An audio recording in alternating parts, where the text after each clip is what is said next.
आप सभी को राधे राधे, जय श्री कृष्णा। दोस्तों, आज एक आश्चर्यजनक लीला कथा मैं आप लोगों के साथ शेयर करने वाली हूं, जिसके माध्यम से बहुत अच्छा मार्गदर्शन आप सभी लोगों का होने वाला है।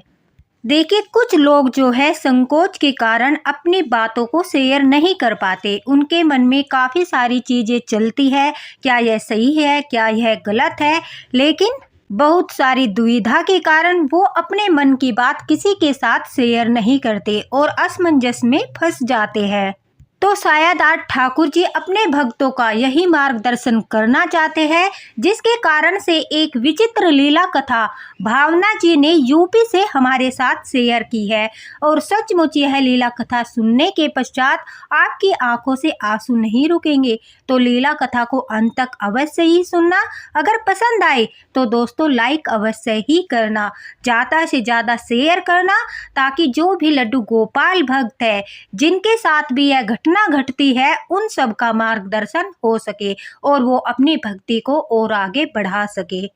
भावना जी कहती है कि उनकी शादी को 8 वर्ष हो चुके हैं और 8 वर्ष के पश्चात उन्होंने निश्चय किया कि वो भी लड्डू गोपाल की सेवा करेगी, क्योंकि अब वह सभी कार्यों से निवृत्त हो चुकी थी। उन्हें लग रहा था कि अब उनके पास इतना टाइम है कि वो बाल गोपाल की सेवा अच्छे से कर सकती है। इसलिए भावना जी कहती है कि बड़े दिन से उनका मन था कि वो भी बाल गोपाल लड्डू गोपाल की सेवा करे।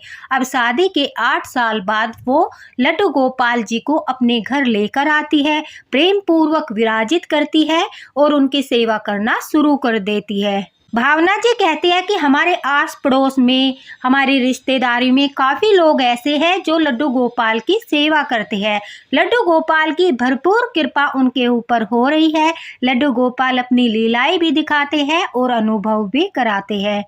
तो भावना जी कहती है, मैंने भी बाल गोपाल की सेवा बड़े प्रेम पूर्वक अपने घर में करना शुरू कर दिया। रूटीन से उन्हें सुबह स्नान कराना, भोग लगाना, जिस प्रकार से सेवा करते हैं उसी प्रकार से लड्डू गोपाल की मैं सेवा करने लगी।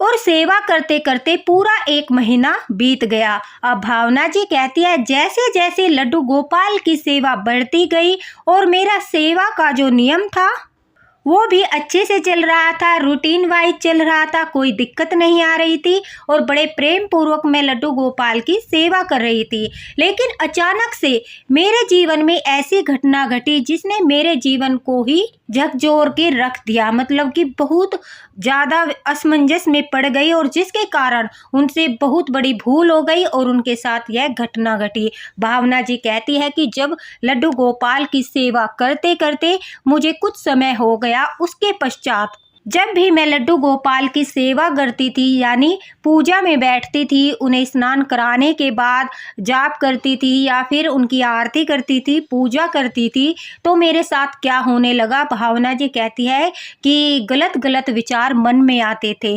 इतने गलत गलत विचार मन में आते थे कि मैं किसी के साथ वो शेयर भी नहीं कर पाती। और ऐसा क्यों हो रहा था मुझे खुद भी पता नहीं था। जैसे ही मैं लड्डू गोपाल की सेवा में बैठती थी, जब करना शुरू करती थी, तो मुझे वह गलत गलत विचार आने लगते थे, जिनसे मैं परेशान होकर पूजा के बीच में से ही उठ जाती थी, लड्डू गोपाल से माफ़ी मांगती थी और रोने लगती थी कि है मेरे साथ क्या हो रहा है। मेरा पूजन में जो है मन लगता है, जैसे ही उसी समय मेरे मन में गलत विचार आ जाता है। गलत विचार मानो तो रति क्रिया से जुड़ी बातें, जिसे हम संभोग भी कहते हैं, उससे जुड़ी बातें, या फिर शौचालय से जुड़ी बातें, या बहुत सारी चीज़ें होती है जो गंदे विचार होते हैं मन में आ जाते हैं पूजा के दौरान। तो हमें लगता है अरे हमसे क्या पाप हो गया, हम तो पाप के भागी बन गए और यह कितना बड़ा अनर्थ हो गया। तो उसी समय हम पूजा से उठ जाते हैं, मन विचलित हो जाता है और रोने लगते हैं। तो यही हो रहा था भावना जी के साथ। वह कहती है कि 4-5 दिनों तक लगातार मेरे साथ ऐसे ही होता रहा। जैसे ही मैं सेवा के लिए बैठती थी, पूजा आरती करती थी, कभी कोई गलत विचार तो कभी कोई गलत विचार मेरे मन में आ जाता था, जिसके कारण मैं परेशान होकर ठाकुर जी से माफ़ी मांगकर उसी समय अपने आसन से उठ जाती थी। उसके पश्चात मैं रोने लगती थी कि यह सब क्या हो रहा है मेरे साथ, इतना अनर्थ क्यों हो रहा है, ठाकुर जी मुझे सेवा का मौका क्यों नहीं दे रहे हैं, इतनी गलत बातें मेरे मन में किस प्रकार से आ रही है। अब भावना जी कहती है कि मुझे दूसरों की तरक्की देखकर जो है जलन भी होती थी, मेरे मन में बहुत ज़्यादा जलन होती थी और फिर मैं सोचती थी अरे मुझसे क्या पाप हो रहा है, दूसरे की खुशी को देखकर इस प्रकार से जलना अच्छी बात नहीं है, किसी को जो है इस प्रकार से आगे बढ़ता हुआ देखकर जलन करना अच्छी बात नहीं है, मैं पाप की भागी हो रही हूँ। मैं फिर ठाकुर जी से माफ़ी मांगती थी और कहती थी कि मेरी इस कमी को दूर करो कि मैं दूसरों को देखकर जलती हूँ। अब भावना जी कहती है मैं काफ़ी सारी बुराइयों के बीच रहकर बार बार ठाकुर जी से माफ़ी मांगती थी और उनसे प्रार्थना करती थी कि मेरी इन सब बुराइयों को दूर कर दीजिए। अब जब काफ़ी परेशान होने के बाद भावना जी कहती है एक दिन मेरे पड़ोस में ही एक आंटी है, वो भी लड्डू गोपाल की सेवा करती है। मैंने उनसे पूछा कि आंटी मेरे साथ इस तरह की घटना हो रही है, जब भी मैं सेवा करने के लिए बैठती हूँ, ठाकुर जी की सेवा करती हूँ, पूजा पाठ करती हूँ, तो मेरे मन में गलत गलत विचार आते हैं। इतनी सारी बुराइयों से मैं घिरी हूँ कि मैं बता नहीं सकती कि मुझे अपने अंदर इतनी बुराइयां नजर आती है कि अगर मैं आपको बताऊंगी तो आप भी सुनकर हैरान हो जाओगी। अब उनकी बातें सुनकर जो उनके पड़ोस वाली आंटी है दोस्तों, वो भावना जी को कहती है कि भावना देखो, मुझे लगता है तुम्हारे घर में जो लड्डू गोपाल जी का विग्रह है उनमें बाल गोपाल की शक्ति नहीं बल्कि कोई नकारात्मक ऊर्जा ने प्रवेश कर लिया है, जिसके कारण से तुम्हें ये गलत विचार आते हैं, पूजा में तुम्हारा मन नहीं लगता और उसी के कारण जो है तुम्हें ठाकुर जी की अनुभूति नहीं होती, लीलाएं नहीं दिखाई देती, दर्शन नहीं होते, जिसके कारण ठाकुर जी की कृपा भी तुम्हारे ऊपर नहीं हो रही है। मुझे देखो, मेरे घर में तो लड्डू गोपाल की अपार कृपा है, उनकी जो है लीलाएं भी होती है, उनके अनुभव भी होते हैं। अब यह बात सुनकर भावना जी कहती है मैं काफ़ी घबरा गई और मैंने उनसे उपाय पूछा, तो उन्होंने कहा कि तुम्हें दूसरा विग्रह लाकर लड्डू गोपाल की सेवा करनी चाहिए, क्योंकि इन लड्डू गोपाल में जो है नकारात्मक ऊर्जा का प्रवेश हो गया है। अब इनकी सेवा करोगी तो तुम्हें कोई लाभ नहीं होगा। इसलिए दोस्तों कहते हैं जीवन में गुरु का होना अत्यंत आवश्यक है, क्योंकि गुरु ही हमें सच्ची राह दिखा सकता है। अगर आपका कोई गुरु नहीं है, आपने किसी को गुरु नहीं बनाया, तो जरूरी नहीं आप किसी बाबा को या फिर किसी साधु संत को अपना गुरु बनाए। आप स्वयं बाल गोपाल लड्डू गोपाल जो आपके घर में विराजित है, जिनकी आप आराधना करते हो, जिनकी आप पूजा करते हो, जिनकी आप सेवा करते हो, उन्हें भी आप अपना गुरु मान सकते हो और वो आपका समय समय पर गुरु बनकर भी मार्गदर्शन करेंगे। आप उनके साथ रिश्ता बनाइए, पुत्र का, सखा का, भाई का, लेकिन एक रिश्ता उनके साथ गुरु और शिष्य का भी अवश्य बनाना चाहिए, ताकि समय समय पर वो आपका मार्गदर्शन करते रहे। अब भावना जी कहती है कि उन आंटी की बातों ने मेरे दिमाग में घर कर लिया। मैं अपने घर आकर यही सोचती रही कहीं उनकी बात बिल्कुल सत्य तो नहीं है, क्योंकि पहले तो कभी ऐसा नहीं होता था कि मैं लड्डू गोपाल की सेवा में बैठूं और गलत गलत विचार मेरे मन में आए। पहले तो मैं अच्छे से पूजा करती थी, सब कुछ अच्छे से चल रहा था, किसी प्रकार की कोई समस्या नहीं थी, और अचानक से ये सब घटनाएं होने लगी। पूजा में मन नहीं लगता, अब पूजा में बैठते ही गलत गलत विचार आते हैं, दूसरों से जलन होती है। ये सब मेरे साथ इसी वजह से हो रहा है। शायद वो आंटी बिल्कुल सच कह रही है, उनकी बातों ने मेरे दिमाग में घर कर लिया और इसी कारण से मैंने बहुत बड़ा अपराध कर दिया। अब वह कहती है कि मैंने अपने बाल गोपाल लड्डू गोपाल का जो विग्रह था उनको उठाया, यह सोचकर कि अब इनमें नेगेटिव एनर्जी आ गई है, तो मैं इन्हें या तो विसर्जित कर दूं या कहीं पेड़ के नीचे छोड़कर आ जाऊं। यह सोचकर भावना जी कहती है उन्होंने इतना बड़ा अपराध कर दिया कि उन्होंने बाल गोपाल को अपने घर के पास, मंदिर के पास जो पेड़ था उसके नीचे बैठाकर आ गई। उन्होंने सोचा कि वो लड्डू गोपाल का नया विग्रह लेकर आएगी और दोबारा से उनकी सेवा करना शुरू करेगी। अब की बार वो अच्छे से उनकी प्राण प्रतिष्ठा करेगी और घर में पूजा भी रखवाएगी। यह सोचकर भावना जी कहती है उनसे यह अपराध हुआ और उन्होंने अपने नन्हे से छोटे से बाल गोपाल को पेड़ के नीचे बैठाकर अपने घर आ गई। घर आने के पश्चात वह कहती है कि वो बहुत ज़्यादा विचलित हो गई। उनका मन और भी अधिक अशांत हो गया। बार बार लड्डू गोपाल की याद उन्हें सताने लगी और उनकी आंखों से झरझर आंसू बहने लगे। वह कहती है अब उन्हें कुछ भी समझ नहीं आ रहा था कि उनके साथ क्या हो रहा है। वो लड्डू गोपाल को विसर्जित भी नहीं करना चाहती, उन्हें छोड़ना भी नहीं चाहती, उनकी सेवा करना चाहती है।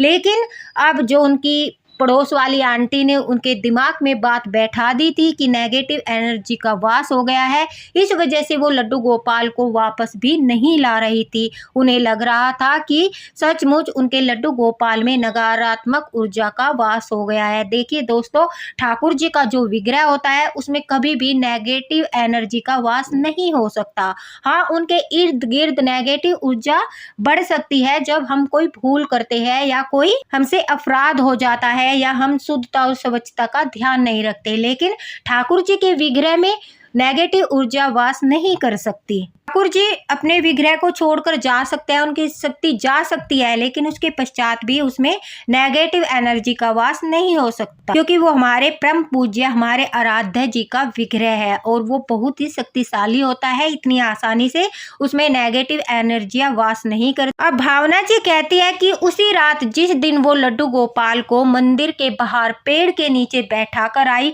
उसी दिन रात को उन्हें सौपन में एक छोटा सा बच्चा पेड़ के नीचे बैठा हुआ दिखाई दिया। वो छोटा सा बच्चा बहुत ही उदास होकर पेड़ के नीचे बैठा हुआ था, जिसे देखकर जो है भावना जी कहती है सौपन में मेरा मन हो रहा था कि उस बच्चे को अपने साथ घर लेकर चलूं, लेकिन उस बच्चे ने मेरे साथ आने से मना कर दिया और बहुत ही उदास अवस्था में वो वहीं पर पेड़ के नीचे बैठा रहा। जब भावना जी की आंखें खुली, वो कहती है कि मैं रोने लगी। मुझे एहसास हो गया कि वो मेरे बाल गोपाल है, वो मेरे लड्डू गोपाल है। मेरे इस कार्य से उन्हें मैं जो छोड़कर आई हूँ, इस कार्य से वो रुष्ट हो गए हैं। इस कारण से सौपन में वो दिखाई दे रहे हैं, लेकिन फिर भी वो अपनी भूल में सुधार नहीं करती और बाल गोपाल को लेकर नहीं आती। अब भावना जी कहती है जैसे ही सुबह होती है और पूजा का समय होता है तो मुझे अपने बाल गोपाल की याद आती है और लड्डू गोपाल को याद करते हुए मैं जोर जोर से रोने लगती हूँ।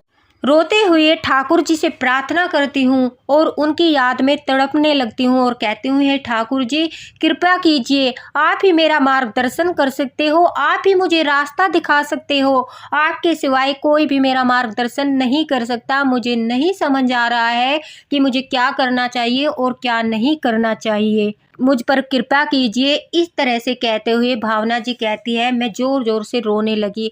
मेरी आत्मा तक तड़प रही थी। मुझे आभास हो रहा था कि मैंने घोर अपराध कर दिया है। के बावजूद भी हिम्मत नहीं हो रही थी कि मैं बाल गोपाल को वापस लेकर आऊं, क्योंकि कहीं न कहीं माइंड में यही बातें चल रही थी कि कहीं पड़ोस वाली आंटी की बातें सत्य न हो।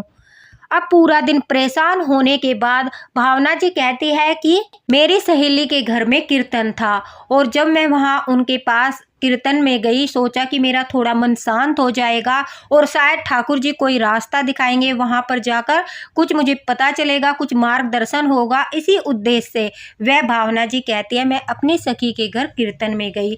वहां कीर्तन में जाने के बाद कीर्तन मंडली में जो एक सखी थी वो ठाकुर जी के बड़े सुंदर कीर्तन कर रही थी। मेरी सखी के पास भी भावना जी कहती है बाल गोपाल लड्डू गोपाल थे और कीर्तन में उन्होंने उन्हें भी विराजित कर रखा था। लड्डू गोपाल को देखते ही मेरी आंखें भर आई और मुझे अपने बाल गोपाल की याद आई। मैं उनके लड्डू गोपाल को देखकर रोने लगी और जो मंडली में जो सखी ठाकुर जी के कीर्तन गा रही थी, मग्न होकर नाच रही थी। जब कीर्तन समाप्त हो गया तब मैंने उनसे पूछा कि मुझे आपसे एक बात पूछनी है। मैं भी लड्डू गोपाल की सेवा करती थी और इस तरह से मेरे साथ यह घटना हुई। मुझे पूजा के समय गलत विचार आते थे और लड्डू गोपाल की पूजा नहीं कर पाती थी। मुझे दूसरों से ईर्ष्या होती थी, साथ ही साथ बहुत गंदे गंदे ख्याल मन में आते थे। तो मुझे किसी ने बताया कि जो है मेरे जो विग्रह है उनमें नेगेटिव एनर्जी है। इस वजह से मैंने लड्डू गोपाल की सेवा छोड़ दी और लड्डू गोपाल की सेवा छोड़ने के पश्चात से मेरा मन शांत नहीं है। घर में एक के बाद एक संकट आ रहा है। मैं एक बिन पानी की मछली की तरह तड़पती रहती हूँ। कृपा करके मेरा मार्गदर्शन कीजिए, मुझे बताइए कि मेरे साथ यह क्या हो रहा है। तब उन सखी ने मुझे जो बताया वो सुनकर आप लोग भी हैरान हो जाओगे। तो दोस्तों, भावना जी ने जो बताया और मैं भी आप लोगों को कुछ बताना चाहती हूँ। जब आप पूजा में बैठते हो, अगर आपके माइंड में भी, आपके दिमाग में भी गलत गलत बातें आती है, रति क्रिया से जुड़ी कोई बात आती है, कोई भी गंदा विचार आता है, तो आपको घबराने की आवश्यकता नहीं है। आप पाप के भागी नहीं हो। देखिए, आप समझिए, जैसे ही आपकी पूजा बढ़ने लगी, आपके जप तप बढ़ने लगे, उसी प्रकार से जो आपका मैला मन था उससे गंदगी बाहर आ रही है, आपके दिमाग से गंदगी बाहर आ रही है, आपका मन निर्मल हो रहा है। और ठाकुर जी को निर्मल मन ही पसंद है। निर्मल मन से की गई पूजा वो स्वीकार करते हैं। जैसे ही हमारे जप तप बढ़ते हैं, हमारी पूजा बढ़ती है, तो हमारे शरीर से, हमारे मन से, हमारे दिमाग से सारी गंदगी बाहर निकलने लगती है और वो बाहर निकलते हुए हमें दिखाई भी देती है। लेकिन उस समय हम घबरा जाते हैं कि यह हमारे साथ क्या हो रहा है।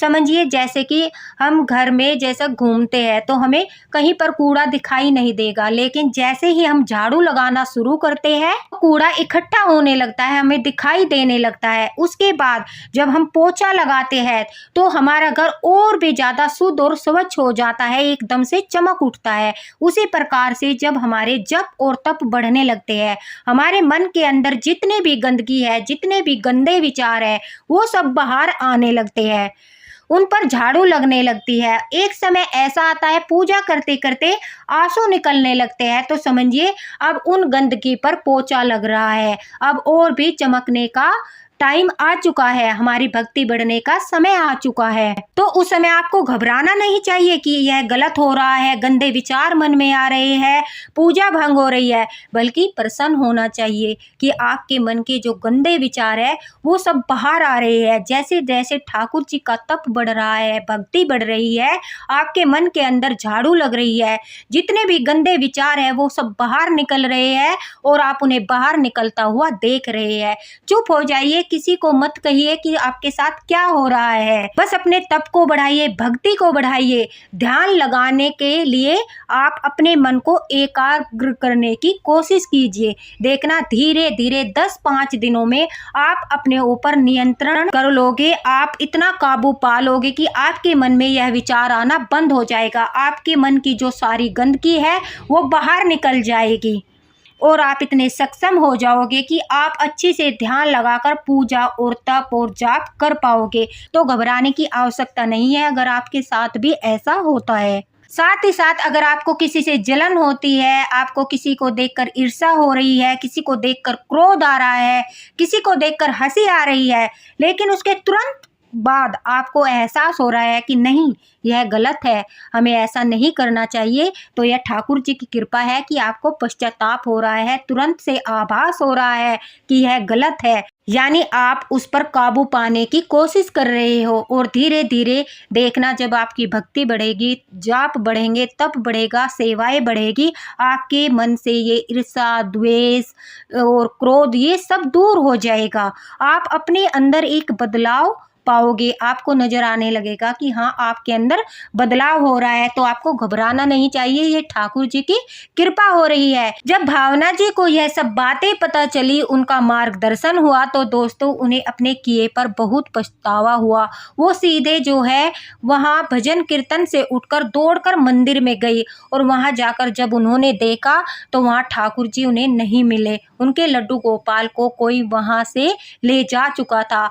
अब वो उस पेड़ के नीचे बैठकर जोर जोर रोने लगी, ठाकुर जी से माफ़ी मांगने लगी और कहने लगी, हे ठाकुर जी, मेरे किए गए अपराध को माफ़ कीजिए, मुझे अपनी सेवा का एक मौका दीजिए, मुझे अवसर दीजिए, मुझे माफ़ कर दीजिए। और पश्चाताप के आंसू बहाने लगी। जब वह रोते रोते उनकी इतनी बुरी हालत हो गई कि उन्हें आभास भी नहीं हुआ कि वो मंदिर के पास पेड़ के नीचे बैठी है। काफ़ी ज़्यादा ठंड थी, ठंड के कारण उन्हें फीवर भी हो गया और उनकी जो हालत है वो बहुत ज़्यादा खराब हो गई और अंधेरा होने लगा। इस प्रकार से जब अंधेरा होने लगा तो शाम के समय जो मंदिर के बाबा थे, उन्होंने मंदिर में जो पंडित जी सेवा करते हैं, बाबा सेवा करते हैं, उन्होंने भावना जी को देखा और कहा कि बेटी, तुम बड़ी दुखी दिखाई देती हो, इस प्रकार से क्यों रो रही हो। तब उन्होंने कहा कि बाबा, मैं कुछ दिन पहले अपनी अज्ञानतावश लड्डू गोपाल को यहाँ बैठा कर गई थी और ठाकुर जी ने मेरे ऊपर अपनी इतनी बड़ी कृपा की, लेकिन मैं समझ नहीं पाई। अब जब मैं वापस लड्डू गोपाल को लेने आई तो मेरे बाल गोपाल मुझे छोड़कर जा चुके हैं। मेरे लड्डू गोपाल को कोई लेकर चला गया है। अब मैं कभी भी उनकी सेवा का फल प्राप्त नहीं कर पाऊंगी। मैं इस योग्य नहीं हूँ कि मैं इस जन्म में ठाकुर जी की सेवा कर सकूं। मैं बहुत बड़ी अपराधी हूँ, अज्ञानी हूँ, मूर्ख हूँ, मैं बहुत बड़ी पापिन हूँ। मैंने स्वयं अपने हाथों से अपने बाल गोपाल को अपने घर से बाहर कर दिया। इस तरह से रोते हुए, गिड़गिड़ाते हुए जब बाबा ने भावना जी को देखा तो उनके सर पर हाथ फेरकर कहा कि बेटी, तेरी आंखों में पश्चाताप के आंसू है और ठाकुर जी अपने भक्तों को हमेशा माफ कर देते हैं। वो उनका मार्गदर्शन करने के लिए कोई न कोई लीला अवश्य रचते हैं। और तू घबरा मत, वो लड्डू गोपाल कहीं नहीं गए। मैं उन्हें मंदिर में अंदर ले गया था। जैसे ही मैंने बाल गोपाल को पेड़ के नीचे देखा तो मेरे मन में भी यह आया कि कौन ऐसा पापी है जो बाल गोपाल को इस तरह ठंड में बैठाकर चला गया है। तो मैं बाल गोपाल को ठाकुर जी को अंदर मंदिर में ले गया था। तू घबरा मत, तुझे पश्चाताप है, यही बहुत बड़ी बात है। मैं अभी तेरे बाल गोपाल लाकर तुझे देता हूँ, लेकिन आगे से उनकी सेवा अच्छे से करना, प्रेम पूर्वक करना। भावना जी कहती है, जैसे ही मैंने यह सुना कि मेरे ठाकुर जी मंदिर में है, अंदर बाबा के पास है, मैं दौड़कर बाल गोपाल के पास गई। बाबा ने मुझे बाल गोपाल दिए। मैंने उन्हें अपनी छाती से लगाया, उनसे माफ़ी मांगी और कहा कि हे मेरे ठाकुर जी, हे मेरे लड्डू गोपाल, यह मेरे पूर्ण जन्म का फल ही है, जिसके कारण इतना बड़ा अपराध होने के पश्चात भी आपने मुझे सेवा का मौका दिया। मैं बहुत बड़ी अपराधी हूँ। मैं अब इसका पश्चाताप करूँगी और पूरा मन लगाकर पूरे प्रेम पूर्वक आपकी सेवा करूँगी और आज के बाद कभी भी मैं किसी से ईर्ष्या नहीं करूँगी। साथ ही साथ मैं अपने जप को भी बढ़ाऊँगी ताकि मैं अपने मन पर नियंत्रण पा सकूँ। इस तरह से भावना जी कहती है, जब उन्हें पश्चाताप हुआ, वो लड्डू गोपाल को वापस से घर लेकर आई, उनसे माफ़ी मांगी और उनकी सेवा करना शुरू किया। अपने जप और तप को और अधिक बढ़ाया। लड्डू गोपाल की प्रेम पूर्वक सेवा करते करते भावना जी कहती है कि मुझे 6 महीने हो चुके थे। लड्डू गोपाल की कोई अनुभूति नहीं हुई थी, लेकिन 6 महीने के बाद जब मैंने अपने आप पर पूरी तरह से नियंत्रण पा लिया, जब लड्डू गोपाल की सेवा में मेरा मन लगने लगा और मेरे मन में जितना भी मैल था, जितनी भी गंदगी थी, वो सब बाहर हो गई। अब मुझे पूजा में बैठते समय कोई भी गलत भाव नहीं आता था, कोई गंदे विचार नहीं आते थे, किसी से ईर्ष्या नहीं होती थी, न ही क्रोध आता था। यह सब चमत्कार सिर्फ और सिर्फ मेरे लड्डू गोपाल की सेवा के कारण ही मेरे साथ हुआ है। उनसे बड़ा गुरु कोई नहीं हो सकता। वो किसी न किसी माध्यम से मार्गदर्शन अवश्य ही करते हैं। इसलिए कहते हैं कि गुरु का होना अत्यंत आवश्यक है। जो हमें राह दिखाए, जो हमारा मार्गदर्शन करे, वही हमारा गुरु होता है। तो जो हमारे घर में हमारे ठाकुर जी विराजमान है, उनसे बड़ा गुरु कोई नहीं हो सकता। भावना जी कहती है कि जो भी घटना मेरे साथ घटी, जो भी मुझसे पाप हुआ, मुझे लगता है वो शायद मेरे लड्डू गोपाल की कोई लीला थी। वो मेरा इतना बड़ा मार्गदर्शन करना चाहते थे, जिसके कारण से इतनी बड़ी लीला उन्होंने मेरे साथ रची थी। और अब इसी लीला कथा को मैं इसलिए शेयर करना चाहती हूँ ताकि सभी भक्तों का मार्गदर्शन हो सके। तो देखिए ठाकुर जी किस प्रकार से लीला कथा के माध्यम से कितना अच्छा मार्गदर्शन करते हैं। तो दोस्तों वीडियो को लाइक अवश्य कर देना और ज़्यादा से ज़्यादा शेयर कर देना, ताकि हर लड्डू गोपाल भक्त का मार्गदर्शन हो सके और वो घबराकर अपनी सेवा को कम न करे, बल्कि अपनी सेवा को और अधिक बढ़ा। इसी के साथ राधे राधे, हरे कृष्णा।